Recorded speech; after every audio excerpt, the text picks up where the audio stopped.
Welcome back, Sunday Politics, right here on Channels Television. Let's shift attention now to the issue of the economy. And I'm being joined right here in our Lagos studio by renowned economist Dr. Ayo Teriba. Thank you so much, sir, for coming on the program. Thank you very much. And sincere apologies for keeping you waiting. Thank you so much, sir. Thank you. I also have from our Abuja studio, Mr. Kelvin Emmanuel. Mr. Kelvin, thank you so much for coming on the program. Thank you so much for having me. Good evening to you from Abuja. All right. Doctor, let's just, I'm sure you've been following what's going on in the National Assembly as far as the scrutiny of the budget process is concerned. I want to get your first, maybe concise thought on what you're seeing and what your impressions are. Well, unless you refer to specific cases. Okay, specific cases. I remember off the cuff that there's a ministry that their budget was rejected. That's Ministry of Justice. According to the Joint Committee, they felt that the appropriation for that ministry was quite small, 18 billion in that whole for that whole year, and they are looking at it vis-a-vis fighting crime or administration of justice and all of that. And we also had, I think I saw Ministry of Interior, where Senator Shomole complained about dogs being fed better than human beings and all of that. So I'm saying when you look at the budget, the spending limit that has been provided for 27.5 trillion naira and what is going on, do you think that there are places they need to review downward and places they need to review upward, given the reactions that Nigerians have, especially when they see some numbers in certain places? Right. My interest in the budget has been more on the macroeconomic side of it, you know, things relating to the realism of the revenue projections. Okay. The realism of the overall spending plan, given recent history of budgets in Nigeria, maybe over the past 8 years, where government revenue aspirations in the budget are never met. You know, the actual revenue outturns fall far short of budgeted. And that hadn't stopped them from even being more optimistic about revenue going forward. You know, so we've seen government revenue, if you take the last year, you know, grow from 4 trillion in 2015 to 7 trillion before in 2022. Actual 7 trillion. So it's taking you 7 years to grow revenue by just 3 trillion. And it's for the first time this year that revenue aspiration had been met by September.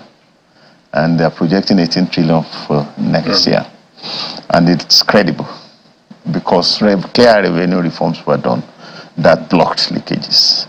So unless you find the revenue, you will be making ministry by ministry allocations in vain. You know, as of September, we had only funded 25% of the capital spending plans. We spent only 1.5 trillion when we budgeted 6 trillion for the year. So the performance of the capital budget was 25% in September.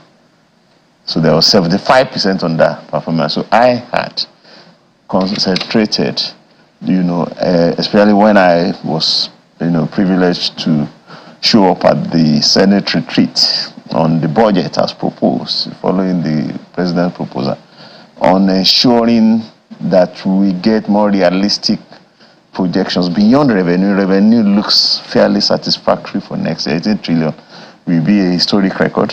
You've never broken through, as I told you. It is the first year that we'll do more than 10 trillion in revenue. That's federal. And now we're looking at 18 for next year, and it's realistic. Although there's nothing wrong with 30, there's nothing wrong with 50 trillion, given that our GDP is at least, you know, 200 trillion. You should be doing 25% comfortably of your GDP. So I hadn't paid much attention, and I'm sorry, I haven't watched those engagements, ministry by ministry engagements. Which is why I said I want to get your extract your commitment so that we can have more time to talk about it. Let me go to Abuja, Mr. Kelvin. I did read I did read the president's Renewed Hope Agenda manifesto, and I can see clearly right here that he has spoken severally that his aspiration is that in 10 years we're going to be hitting a $1 trillion GDP as an economy. Not in 10 years. In 10 years, right? In 10 years. 3 trillion in 10 years. 1 trillion in 2026. Okay, so I want to put that in perspective to see, is this possible? Well, first of all, thank you so much for having me, and good evening to Dr. Ayo Teriba in Lagos. I think the projection of the president for $1 trillion in terms of GDP is not realistic, considering that his target in the 2024 Appropriation Act is 30.76%. In my estimates, do not believe that Nigeria is going to have a GDP growth rate of 30.7% in 2024. I think we're going to average anywhere between 30.4 and 30.5%. And I also think that him putting up a lofty goal of $1 trillion in terms of GDP shouldn't be his immediate concern. And I'll tell you why I believe that shouldn't be his immediate concern. In the 2024 Appropriation Act, the debt servicing and refinancing cost is 8.2 trillion naira. The recurrent expenditure is about 9.9 trillion. The sinking fund for that debt servicing and refinancing cost is only 0.24% at about 68.7 billion. Sinking fund is basically like fund that you set apart, other than your revenue to service debt. And when you look at your debt servicing to capital expenditure ratio, you discover that debt servicing to capital expenditure is over almost 100%. And the government plans to borrow about 7.8 trillion. Now, in 2023, what was projected for debt servicing was actually 6.3 trillion. So you have a 30.7% increase in terms of debt servicing and refinancing costs owing to revaluation losses on foreign exchange.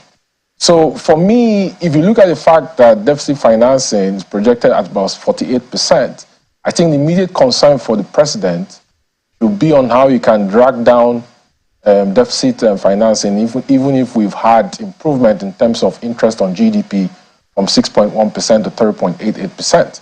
And it should be on how, like Dr. Ayo Teriba said, on how to increase revenues from government-owned enterprises, for which Ministry of Finance Incorporated is supposed to warehouse shares for the federal government's equity in the likes of NNPC, in the likes of NLNG. And look, for the life of me, I don't understand why NLNG is still holding the shares of the federal government in NNPC, is holding the shares of the federal government in NLNG. If you have the Ministry of Finance Incorporated, why don't you transfer that share ownership to MoFi? So he has bigger fishes to fry. He has to deal with the issue of feedstock that is supplies to NLNG that, in my estimate, is going to lead to lower than $1 billion in dividend payout from NLNG to the federal government as a 49% equity holder in the joint venture. And this is because capacity utilization at that plant, at the 6 trains, has dropped below 50%. The issue about associated gas, non-associated gas, solution gas, and all the infrastructure from... Mr. Emmanuel, my apologies. We're really enjoying how you're going with this. Just for want of time, I want to come back to the studio and come back to you so we can wrap this up. I've been told we don't have so much of the time. Doctor, clear advice. Your concern is revenue. 2 bullet points, if you were to give them, to shore it up. 2 bullet points. Right. My concern is funding the budget. Okay. Revenue projections, to me, seem realistic. Okay. Seem satisfactory. Having blocked the leakage from the forex subsidy, selling forex at the market rate seems to have blocked a significant leakage that has lifted revenue. Yeah, we could still try and block other leakages, but the capital spending shortfall is the big concern. He referred to the deficit that has been projected. The more like equated it with borrowing plan.